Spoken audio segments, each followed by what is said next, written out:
안녕하세요. 보내주신 자료들을 보니까요. 지금 부동산 시장이 꼭 세 개의 시계가 동시에 돌아가는 것 같아요. 세 개의 시계요? 네. 다주택자한테는 5월까지 세금 폭탄을 피해야 하는 카운트다운이 시작됐고, 또 무주택자한테는 급매라는 어쩌면 일생일대의 기회가 될지도 모르는 시계가 똑딱이고 있죠. 아, 그리고 정부에게는 6월 지방선거라는 아주 중요한 정치의 시계가 돌아가고 있고요. 네. 아주 정확한 비유입니다. 오늘 이 세 개의 시계가 어떻게 서로 얽혀 돌아가는지 그 복잡한 톱니바퀴 속을 한번 제대로 파헤쳐 보겠습니다. 네. 그 세 가지 시계가 사실 따로 노는 것 같지만, 어떻게 보면 하나의 거대한 동력으로 움직이고 있거든요. 아, 동력이요. 바로 다주택자는 투기 수요다라는 정부의 강력한 프레임입니다. 이것 때문에 5월이라는 데드라인이 생긴 거고, 또 바로 그 프레임에 대한 반발이 정치 논쟁으로 번졌고요. 그렇죠. 그리고 투기꾼의 집을 걷어서 청년에게 주겠다. 이런 논리가 새로운 공급 정책의 명분이 되고 있는 거죠. 오늘은 이 큰 그림을 놓치지 않으면서 각각의 시계가 가리키는 시간을 한번 자세히 읽어보겠습니다. 좋습니다. 그럼 가장 똑딱거리는 소리가 크게 들리는 시계, 바로 5월 9일이라는 데드라인부터 한번 보죠. 보내주신 설문 자료를 보니까 전문가 10명 중 9명이 상반기 내 집 마련을 추천하면서 5월까지가 골든타임이다 이렇게 못을 박았어요. 네. 이게 그냥 하는 말은 아닐 텐데 정확히 어떤 근거에서 이런 이야기가 나오는 건가요? 핵심은 말씀하신 대로 5월 9일이라는 날짜에 있습니다. 5월 9일? 네. 이날 1년간 한시적으로 유예됐던 다주택자 양도소득세 중과 조치가 끝나거든요. 아, 그게 끝나는군요. 80%요? 네. 그러니까 세금 부담을 피하려는 다주택자라면 어떻게든 그 전에 집을 팔려고 할 거라는 거죠. 전문가들이 상반기를 주목하는 가장 큰 이유입니다. 아니 근데요, 전문가 10명 중 9명이 한 목소리를 낸다는 게 오히려 좀 불안한 신호 아닐까요? 어떤 점에서요? 시장이 한쪽으로 너무 쏠릴 때가 보통 가장 위험하다고들 하잖아요. 모두가 지금 사야 한다고 외칠 때 뛰어들었다가 뭐랄까 상투를 잡는 경우도 많지 않았나요? 충분히 가질 수 있는 합리적인 의심입니다. 실제로 그런 경우가 많았고요. 그렇죠. 다만 이번에는 시장의 심리뿐만 아니라 세금이라는 아주 명확하고 강제적인 변수가 있다는 점이 다릅니다. 아, 세금. 네. 보내주신 자료에 나온 박합수 건국대 교수 예측이 아주 구체적인데요. 설 연휴에 가족회의를 거쳐 매물을 내놓는 다주택자들이 상당수 있을 것이라면서 2월 말에서 3월 초 사이에 강남권 같은 핵심 지역에서요. 시세보다 10에서 20% 저렴한 급매물이 나올 수 있으니 이걸 적극적으로 노려라 이렇게 조언했거든요. 와, 10에서 20%면 이건 그냥 감이 아니라 세금 제도라는 팩트에 기반한 예측인 거죠. 그러니까 단순히 심리적인 쏠림 현상이라기보다는 다주택자들이 정말 버티기 힘든 상황으로 몰리고 있다 이 말씀이시네요. 맞습니다. 김인만 부동산경제연구소장도 비슷한 전망을 했어요. 그동안 버티면 이긴다고 생각했던 다주택자들도 5월이 다가올수록 초조해져서 한 4월쯤 되면 급하게 던지는 매물이 꽤 나올 거라고 같습니다. 던지는 매물이요? 네, 특히 양도세 부담이 큰 강남 3구나 마용성으로 불리는 마포, 용산, 성동구처럼 상징적인 지역에서 이런 움직임이 나타날 가능성이 크다는 분석이 있었죠. 아, 이런 매물은 분명히 내 집 마련을 기다려온 실수요자들에게는 다시 오기 힘든 기회가 될 수 있습니다. 알겠습니다. 세금이라는 확실한 변수 때문에 이번만큼은 골든타임이 될 가능성이 높다. 하지만 자료의 다른 한편을 보면 우리은행 남효구 연구위원처럼 좀 신중론을 펴는 전문가도 있더라고요. 네, 있었죠. 무리한 추격 매수보다는 하반기까지 지켜봐라. 이런 조언은 어떤 배경에서 나온 건가요? 그건 매물이 나온다고 해도 그걸 받아줄 수요가 충분할 것인가에 대한 물음입니다. 아, 수요. 남여구 연구위원은 보유세 같은 세금 관련 불확실성이 여전하고 무엇보다 강력한 대출 규제가 그대로 유지되고 있다는 점을 지적했어요. 맞아요. 대출이 문제죠. 즉, 다주택자들이 급매물을 던져도 막상 그걸 사려는 사람들은 대출이 막혀서 못 사는 거래 절벽 상황이 올 수도 있다는 거죠. 와, 여기에 고준석 연세대 교수의 경고도 귀담아 들 필요가 있습니다. 앞으로 시장 분위기에 따라 정부가 대출 한도를 더 줄이거나 심지어 서울 주요 지역에서는 아예 대출 창구를 닫아버릴 수도 있다는 점을 염두에 둬야 한다는 겁니다. 와. 듣고 보니 정말 아슬아슬한 외줄타기네요. 한쪽에선 절호의 기회라며 급매물을 잡으라고 하고 다른 쪽에선 대출이 막혀서 그 기회를 잡지도 못할 수 있다고 경고하고 있으니 말이에요. 네, 그렇죠. 이 압박감, 이 불안감의 근원을 찾아가 보면 결국 정부의 강력한 정책 의지가 있는 것 같은데요. 이재명 대통령의 발언을 담은 자료를 보니까 그 기조가 정말 단호하더라고요. 제 시계, 즉 정치의 시계를 움직이는 동력입니다.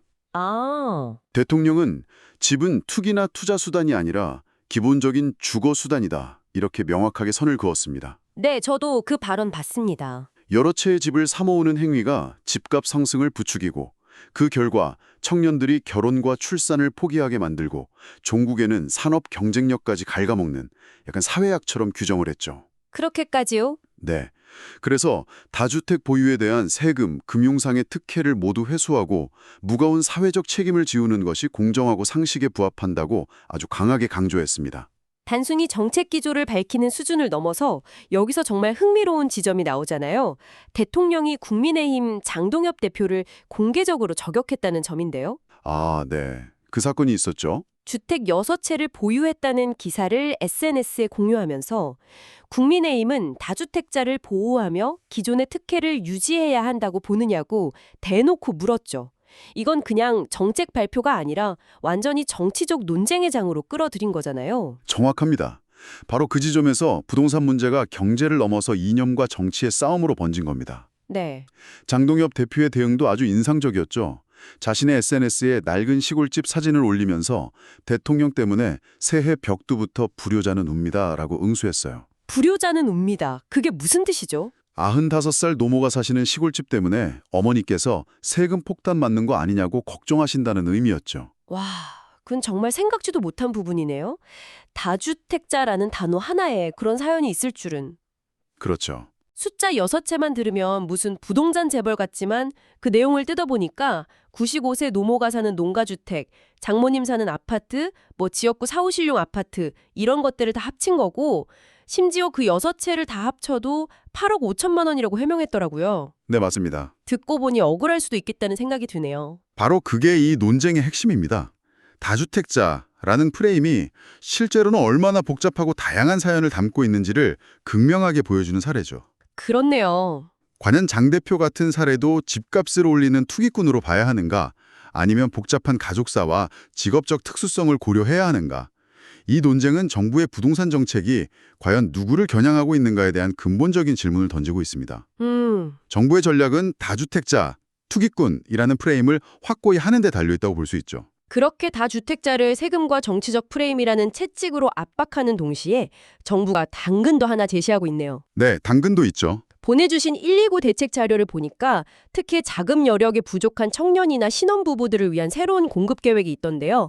이건 어떤 내용인가요? 네, 앞서 말한 투기꾼의 집을 거두어 청년에게 주겠다는 논리를 실현하는 구체적인 방법입니다. 아, 서울과 수도권에 6만 가구를 공급하겠다는 계획인데 중요한 건 이전과는 전혀 다른 새로운 방식의 분양주택이라는 점입니다. 새로운 방식이요? 네, 지분적립형 주택과 토지임대부 주택이 그 대표적인 예입니다. 용어만 들으면 좀 어려운데요.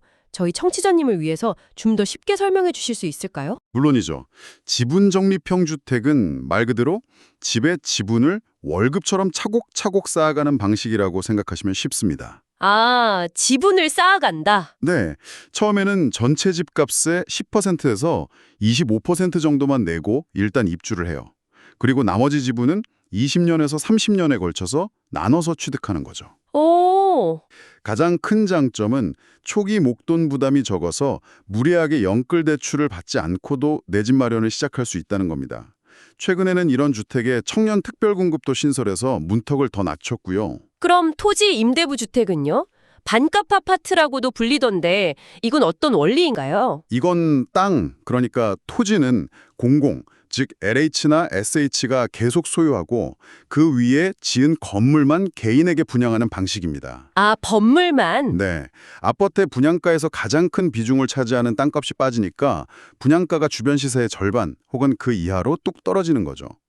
올해 8월에 공급될 예정인 서울 고덕강일 지구가 대표적인 예입니다. 잠깐만요. 근데 토지는 계속 공공소유라고 하셨잖아요. 네, 맞습니다. 그럼 땅을 빌려 쓰는 거니까 매달 토지 임대료, 그러니까 월세를 내야 하는 거 아닌가요? 정확합니다. 평생 월세를 내야 한다면 그게 정말 내 집이라고 할 수 있을까요?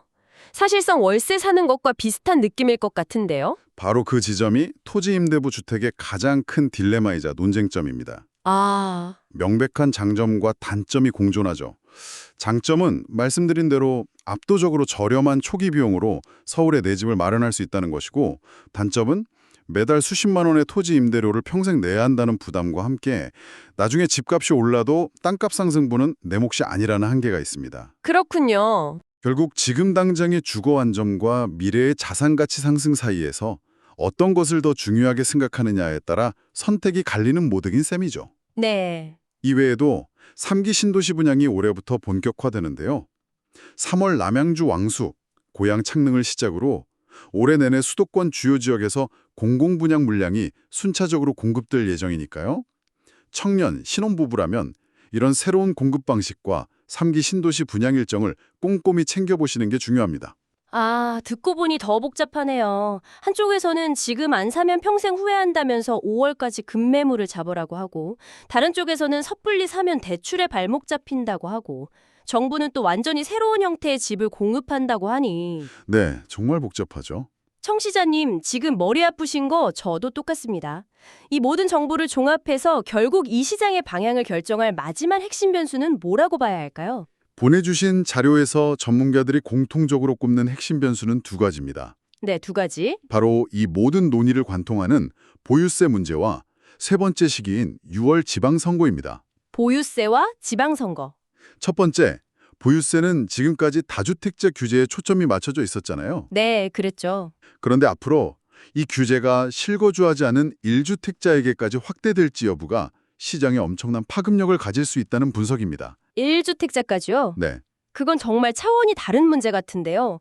1주택자에 대한 증세는 조세 저항이 엄청날 텐데 그게 시장에 어떤 영향을 미치게 될까요? 그건 부동산 시장의 패러다임 자체를 바꾸는 신호가 될 수 있습니다. 패러다임을 바꾼다. 지금까지는 똘똘한 한 채는 괜찮다는 인식이 있었는데 만약 실거주하지 않는 1주택자에게도 중과세가 적용된다면 이제 더 이상 안전지대는 없다는 공포심리가 확산될 수 있죠. 아... 전세를 끼고 집을 사두는 갭 투자가 원천적으로 힘들어지고 시장 전체가 얼어붙을 수도 있습니다.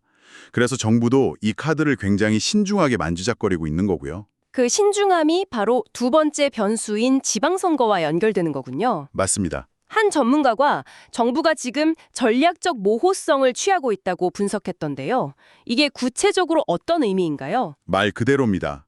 보유세 강화라는 카드를 명확하게 보여주지는 않으면서 그렇게 될 수도 있다는 불안감만 시장에 계속 흘리는 거죠. 아... 그렇게 되면 선거 전에 1주택자들의 표심을 잃는 최악의 상황은 피하면서도 다주택자들에게는 빨리 집을 팔라는 압박을 계속 가할 수 있거든요. 정말 전략적이네요. 네, 한 전문가는 정부가 선거 전까지는 이 모호한 태도를 유지하며 시장의 불안 심리를 자극해 매물을 유도하다가 선거가 끝난 후에야 비로소 보유세 정책의 구체적인 윤곽을 드러낼 것으로 전망했습니다. 선거가 끝나고 나서요? 네, 결국 6월 선거 결과가 앞으로의 부동산 정책 방향을 결정하는 최종 분수령이 될 거라는 예측입니다. 물론 이런 단기적인 정책 변화와는 별개로 공급 부족이나 계속되는 화폐 가치 하락 같은 더 거대한 흐름이 결국은 장기적으로 집값 상승을 부추길 거라는 반론도 무시할 수는 없겠습니다. 네, 그 점도 중요합니다. 정부 정책이 단기적으로는 시장 심리를 흔들 수 있지만 이 거대한 조류 자체를 꺾기는 어렵다는 의견도 분명 존재하니까요. 오늘 보내주신 자료들을 통해 세계의 시계가 맞물려 돌아가는 현재 부동산 시장을 정말 입체적으로 분석해봤습니다. 다주택자를 겨냥한 5월이라는 세금 시계, 투기꾼 프레임을 둘러싼 치열한 정치의 시계, 그리고 청년과 신혼부부를 위한 새로운 공급이라는 희망의 시계까지 정말 복잡하게 얽혀있네요. 네, 오늘 나눈 이야기는 언제 어떤 집을 어떤 방법으로 사야 하는가라는 일종의 전술적인 질문에 대한 답을 찾는 과정이었습니다. 그렇죠. 하지만 이 모든 자료들을 관통하는 더 근본적인 전략적인 질문이 하나 있습니다. 어떤 질문이죠? 바로 대통령의 발언에서도 나왔던 당신에게 집이란 무엇인가? 라는 질문이죠. 그래서 마지막으로 이런 생각할 거리를 드리고 싶습니다. 이 복잡한 시장 상황 속에서 당신이 집을 사려는 궁극적인 목표는 무엇인가요? 시세 차익을 통한 자산 증식이 최우선인가요? 아니면 가격이 좀 오르지 않더라도 안정적으로 거주할 수 있는 삶의 기반을 마련하는 것이 먼저인가요? 네. 이 질문에 대한 스스로의 답이 아마 앞으로 마주할 모든 선택의 순간에 가장 중요한 기준점, 당신만의 흔들리지 않는 나침반이 되어줄 겁니다.